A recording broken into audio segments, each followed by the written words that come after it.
So I'm going to take you back to something linear for a minute. If I were to give you an equation that said 3x plus 2y equals 8 versus y equals 7x minus 1, and asked you to graph, pick whichever one you wanted to and graph it. Which one would you rather graph?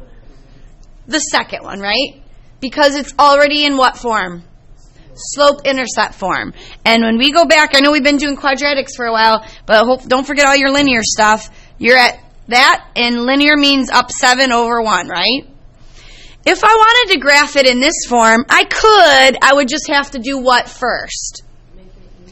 Yeah, I would have to convert this from standard form into slope-intercept form by doing all this crazy stuff, right? I would have to take 2x equals negative, or 2y equals negative 3x plus 8. You don't have to write this. Then I would have to do this, and y would equal negative 3 halves x plus 4. And now I could graph it easy, right? So what I want you to understand is that you're doing the same thing today with quadratics. I'm going to give you a form that's not going to be exactly easy to graph it in, but you're going to have to convert it to the form that is easy to graph it in.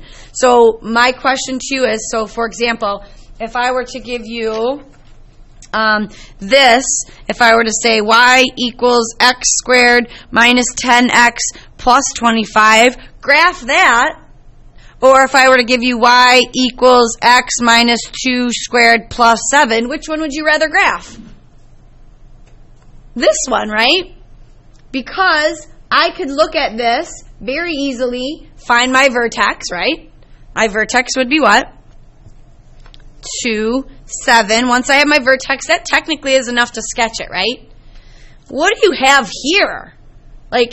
So here's the point of this. Today I'm going to give you equations that are quadratic, that are given in standard form, and you're going to convert them to vertex form.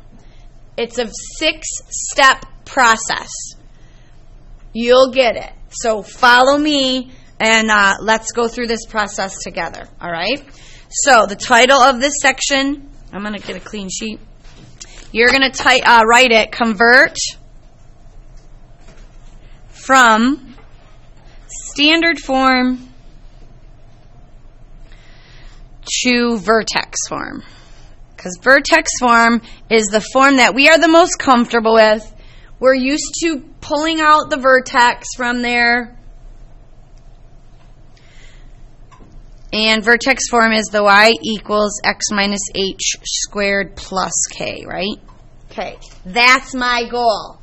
I need to take this y equals x squared plus 6x plus 5 and make it look like that. So, step 1 is going to be to have it written in vertex form. So write the problem. Step 2.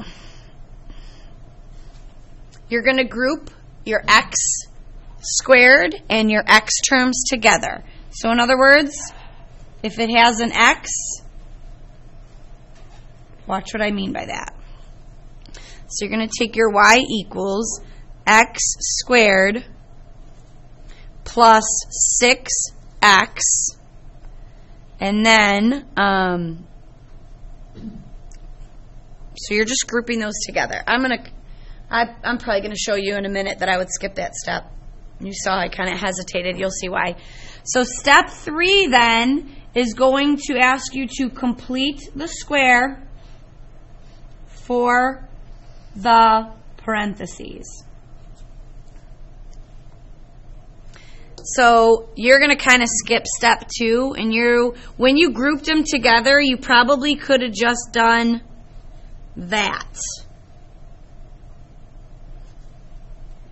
Meaning, there's no need to really write this step. If you're going to do it, just go right to, so you can kind of put that through real light so you don't see that you have to do that. Okay, so now that I have that there, completing the square means do what we just did to figure out what number goes there.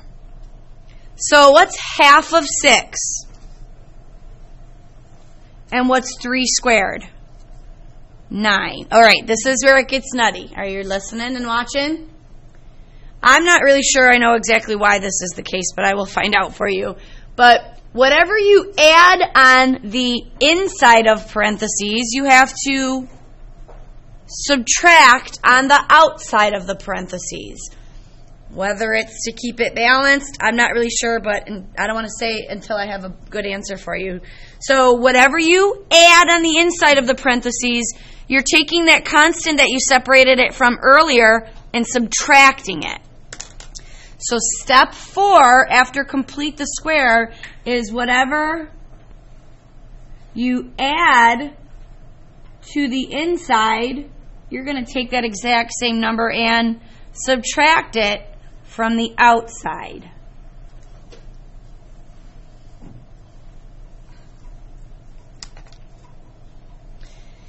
And then you got 2 steps left. As soon as you complete the square, your next step is always to factor it. So factor your perfect square trinomial. So let's factor that. And it should always be factored like that into x plus 3, right? Because remember, to factor, you just take the square roots of the 2 ends. Let's check it. X times 3 is 3x. Doubled is 6. We know. That's why we chose that number. And then the last thing left to do is combine your like terms from the outside. And positive 5 plus a negative 9 is negative 4. And voila, you have converted successfully your standard form quadratic through this process of completing the square into vertex form. Let's look at this for a minute. This looks nothing like this, does it? But if I were to punch this into my calculator, my graphing calculator, and punch this into my graphing calculator, you would see only one graph because they're the same and one would be on top of the other one, right? So if you're given a quadratic equation in standard form and they ask you to graph it, the first thing you probably are going to think is, I don't know what to do. Maybe I should turn it to vertex form, okay? Now that I have this, I know that my vertex is negative 3, negative 4, and my axis of symmetry is negative 3. And now, stop for a second, because I have my vertex. How can I find my zeros? Think about what you guys just did all yesterday. Yeah. You just solved for x. Finding your zeros means solve for x. So let's do that. Let's take x plus 3 squared equals 4, which because it's minus here, I added it. Take the square root. X minus or plus 3 is equal to positive or negative 2. You have x plus 3 equaling positive 2 or x plus 3 equaling negative 2. This is a nice clean one. Minus 3, one of your zeros is going to be negative 1. One of your zeros is going to be negative 5. So negative, this is 3, this is negative 5, this is negative 1. There's how to find your zeros. Okay, now I want to show you something else.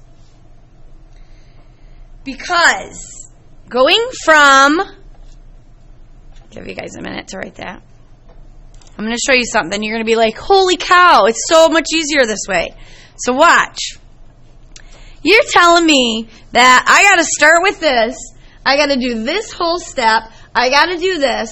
I got to find the vertex. Then I have to solve it. Then I have to find the zeros. Well, somebody says, why can't you just do this? Why can't I just take y equals x squared plus 6x plus 5 and factor it? Isn't that what you told us to do in 10-1? Yes. Watch. Factor this into x plus, right? You're going to be like, holy cow. What's the zero here? What's the zero here? Oh, right, look. And then I didn't have to go through this whole thing to get those zeros. I could have factored it right from the get-go and just used the factors to find the zeros. Yeah. And once you know the zeros, you can figure out what? Right. How do you do that? I take my -5, I add it to my -1, and I get -6 divided by 2, which is -3, which is my line of symmetry. But how do I know how to get the other part? Are you seeing all this come together? Now you know -3 is x, so you take y equals -3 squared plus 6 times -3 plus 5, which is 9 minus 18 plus 5, which is -9 plus 5. Holy cow, look up here. Haven't I seen -9 plus 5 somewhere? Yeah, it's when I completed the square. There it is again. What is my y value? Okay, so I need you to look at something. Did we find the vertex is -3, -4 by factoring? Yes. And by completing the square? Yes. Did we find that the zeros were -1 and -5? All right, which way looks easier? Probably you like it this way, right?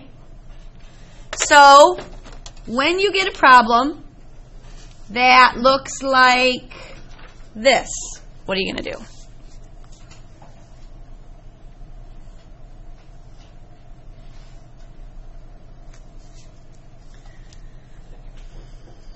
Can you, though? Right. So here's what I'm doing. I'm teaching you to always look for the easiest route. If you can factor it, because all I care about is can you find the zeros and can you find the vertex and can you put it in vertex form? If you look at this and you say, I'm going to factor it, get my zeros, and do like she taught us in 10-1, you go for it. But what happens when it doesn't factor? You don't have an option. You don't get to choose, do you? You have no choice but to do it this way. So, if you always rely on, I'm just going to factor it, you're going to be getting half the questions wrong on the test because half the questions on the test will be factorable and half won't. So, let's take ourselves through solving this one by completing the square together one more time, and then I'll give you one on your own, and then you're going to complete your assignment. So, can't factor it because the only factors of 5 are 1 and 5, and 1 plus 5 is 6, not 2. So you have no choice. Separate and group your x and your x squared terms together. Y equals x squared plus 2x plus blank. And leave that 5 on the outside, okay? Complete the square. What's half of 2? I don't want to write it over there. What's half of 2 squared then? Oh, my whiteout is driving me nuts. If I take 2 and take half of it, I get 1. 1 squared is 1. But because I added 1 on the inside, this is a step people forget the most. Subtract it on the outside. Then what? Once you've completed the square, then the only thing left to do with it is factor it, right? Y equals x plus, because that's a plus, 1. And then what is 5 plus -1? 4. Now that I have it in vertex form, pull out your vertex. What are the 3 things you want every single time? Your goal is the yep, and your zeros. Yep. So my vertex is -1, +4. And now here seems to be the trickiest part. Once you have the zeros, you know what to do to find the vertex. How do you find the zeros if you're given the vertex backwards? Andrea said it about 7 or 8 minutes ago. Solve for x. Okay, something different's going to happen here. Watch this. Let's solve for x. That means make y equal to 0 and just kind of say x plus 1 squared plus 4 equals 0, okay? I really, really want you to tie this all together in your head. So look, if I subtract 4 from both sides, I get x plus 1 squared equals negative 4. And you may not be thinking anything about it right now, but when you go to take the square root of both sides, what's going to happen? We're going to see something that we haven't seen. That. Can that happen? I will give you $1 million if you can think of a number that when you multiply it by itself, a real number at least, that you get negative 4. There isn't one. Because 2 times 2 is 4. Negative 2 times negative 2 is 4. And then some people say, negative 2 times 2, owe me some money. I'm like, you didn't, that's not times itself. It's 2 different numbers, right? So, here's what you think as soon as you see a negative under a radical sign. You think, I can't go on. I can't finish that. So if you can't finish it, that must mean how many zeros are there? None. What do you mean there are no zeros? Let's stop and think about it. Where's your vertex, guys? At negative 1, positive 4. And is your parabola opening up or down?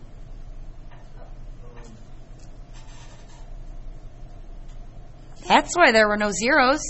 Because there aren't any. This parabola is not touching the x-axis.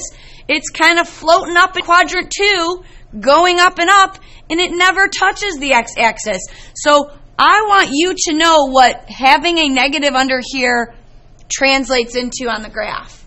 It means when you can't solve for x, there must not be any zeros, right? Does every parabola have zeros? No. That one doesn't? Okay.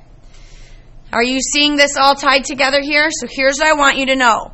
If you're given an equation today, and it's in factoring form, if you want to factor it, find the zeros, find the vertex, you go for it. If it's not able to be factored, you have no choice. You have to complete the square, then find the zeros in the vertex. Got it? See how this is all coming together?